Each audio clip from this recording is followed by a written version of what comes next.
Hey everyone, welcome back to the channel. Behind me I got a 2011 Honda Pilot, and today we're going to be doing the rear differential fluid on it, basically a drain and fill service. And before we go ahead and begin, if you haven't subscribed to the channel, hit the subscribe button down below. Definitely smash that like button because it helps the channel out. With that said, let's go ahead and get started on today's video. So one thing that I'm going to mention as far as tools to get off our drain and fills on this vehicle, we're just going to be using the 3/8 drive on a ratchet. Now I'm going to be using an extension on mine, but it's basically a 3/8 square drive. So we are in the back where our differential, I guess you can call it, lives. And our differential is right here, and we have our subframe. Now these are a little difficult because the only access holes that you're going to get is going to be right here and one further up here by the spare tire where it's kind of blocked off. And you're kind of limited on space. Now what I'm going to do is attempt to show everyone what we're doing here, because this video is going to be a little difficult to show most of the stuff.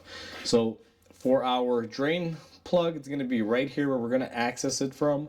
For our fill port, it's going to be right up here.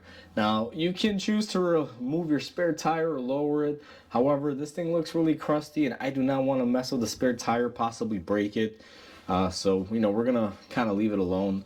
Now I'm hoping to get a good angle through here and at least show you guys a little bit. Now this is gonna be our drain plug right here, and our fill plug is gonna be right up top. It's gonna be very difficult to see. And as far as how I'm gonna access those, now I'm gonna try to give you an angle here and before I set my camera down, but basically you're gonna go through here and then you're going to be able to gain access to your ports just like that. Now it's going to work the same way top and bottom. Now ours are very rusted on here, so I'm just going to leave that there and just give you guys a visual representation of how it kind of all works together. Now I believe I'm going to leave the camera in this angle if I could get the lighting correct here. Because I want you guys to be able to see this. So what I'm going to do is go ahead and get another light, and we're going to go ahead and start working on this. So what I'm going to do first is we're going to attempt to open our fill plug. Always start off with the fill plug, because if you can't open the fill to be able to fill up the system, there's pretty much no point in doing this job. Now ours are very crusty and rusted, so I'm going to attempt to use a little hammer here to try to get our extension in all the way. Now I'm going to move my spare tire. I was able to get a little bit of movement out of it, and if I'm able to, I'm going to go with it. Now the lighting isn't that great here, and I apologize, but we got to make do with what we have. So if you really can't get in there, I would say remove the spare tire. Give yourself all the room that you need. I'm going to attempt it this way just because, like I mentioned earlier, I don't want to mess with the spare tire carrier. So let's see if we can crack open our fill plug. Now, sometimes they are super violent like that, but as you guys can see, we are able to open her up. Let's say in the scenario that this wouldn't come off and we drained it, we're in trouble. So that is why, ladies and gentlemen, you always pull the fill plug first. Now we're gonna go ahead and get this through. Be careful not to drop it in between the subframe.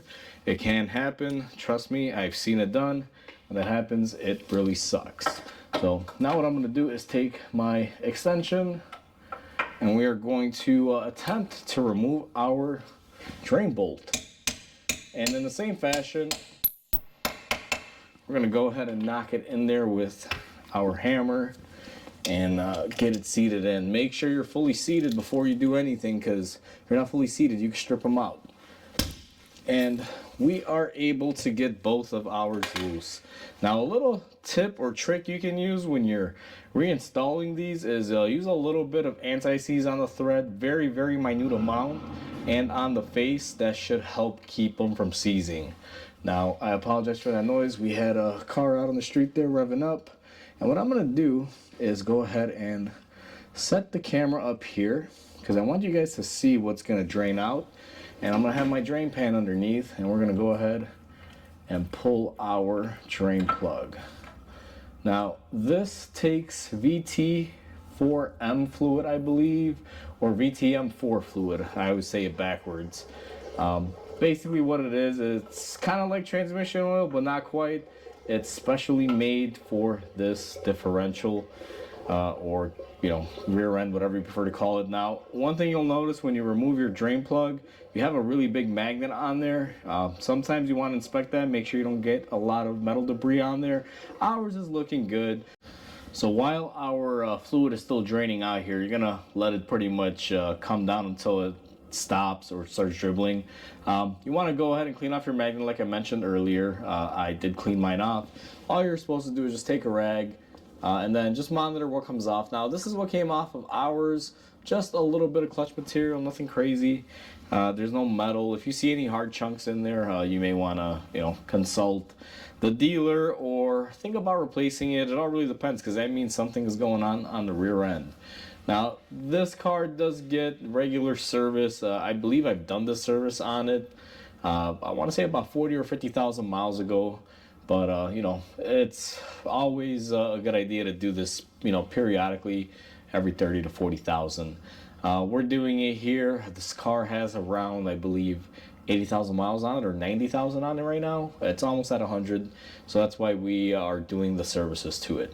Now, one thing I'm going to mention here, and I'm not going to lie, Honda screwed me over here. When I ordered the fluid, they sent me the wrong gaskets, but on this drain plug, there's going to be a gasket, and also on the fill plug, there should be a gasket. They sent me the wrong one, so normally I would like to replace this. Now, ours isn't in bad shape. I replaced it the last service that we did on there. So I'm gonna go ahead and reuse it, even though I really hate that concept. It's what can I do? And same goes for the top as well. They screwed up my order. They gave me the right fluid at least. At least they didn't get the fluid wrong, but I'm assuming the new guy at the counter, got things wrong. So what I'm gonna do is give this a little bit of more time to drain out.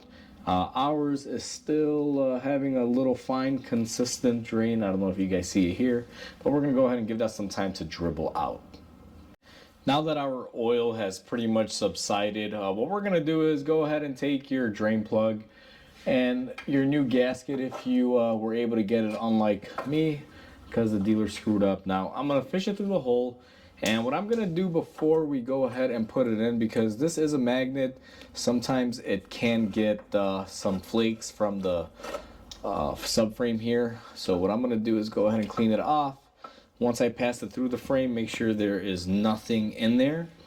And once I have it in place, we're gonna go ahead and just thread it in here. Now these aren't too bad.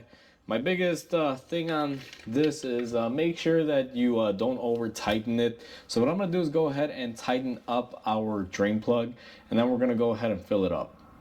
So before we go ahead and fill up our fluid, just be very careful with fluids here. You wanna make sure you get the genuine stuff. This one takes the VTM4 fluid. It even says it on your subframe. There was a sticker there that indicates what it's supposed to take. Do not use anything else in these. Trust me, I've seen people use other fluids before and they wind up getting destroyed. So just go to the dealer, get yourself the gallon jug or the quarts, depending on how they sell it in your local area, and make sure you use the correct fluid. That's the biggest takeaway from this. So I'm gonna go ahead and fill up my pump container with the fluid. We're gonna go ahead and pump it into our rear differential. So I have my fluid in my little fluid pump here. Now getting it to fill up, you're gonna have to get creative. I like using this filler pump that I have, and what I'm gonna do is go ahead and just pump it in. Now this is gonna take forever. This is still a manual hand pump, so I'm gonna be here a while. I'm gonna continue to fill this up until I get it to drip out.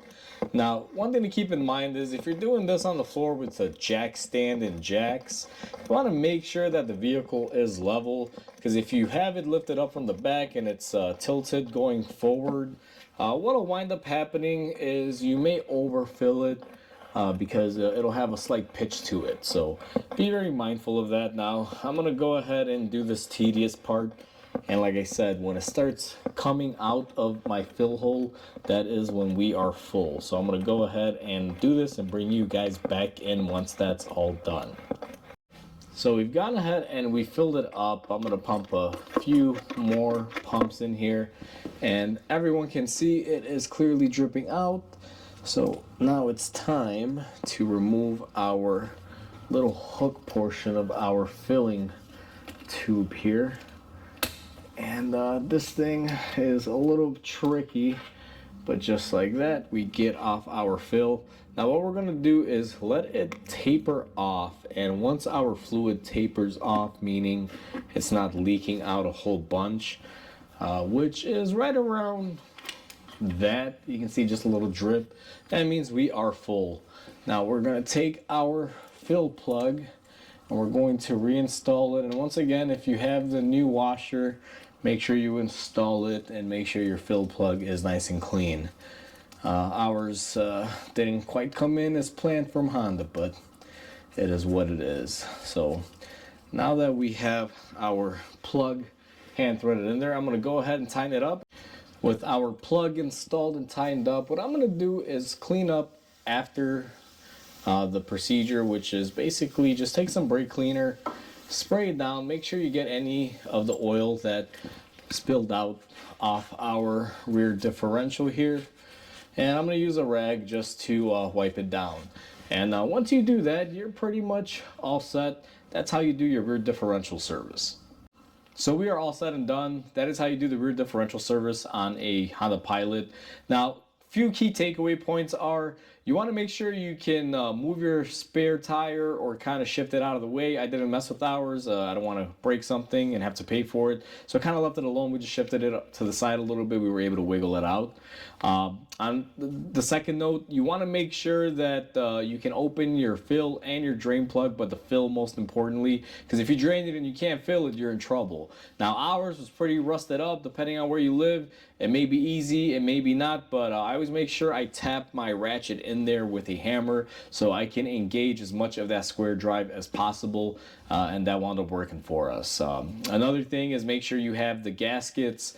Make sure you replace those. On this one, you know, Honda screwed up, so I didn't have them, but I know I replaced them last time and they were looking good, so you know, we had to do what we had to do. And the fourth and final point is make sure you use the proper fluid. Make sure you buy the Honda VTM4 fluid. This car did take quite a bit. The gallon is the way to go. Buying it in quarts, you're just gonna spend a lot of money. Buy the gallon. Typically it's around 40-50 bucks depending on where you're at. And make sure it's Honda genuine, otherwise it may not be the right fluid. So hopefully with those few takeaway points helps everybody out.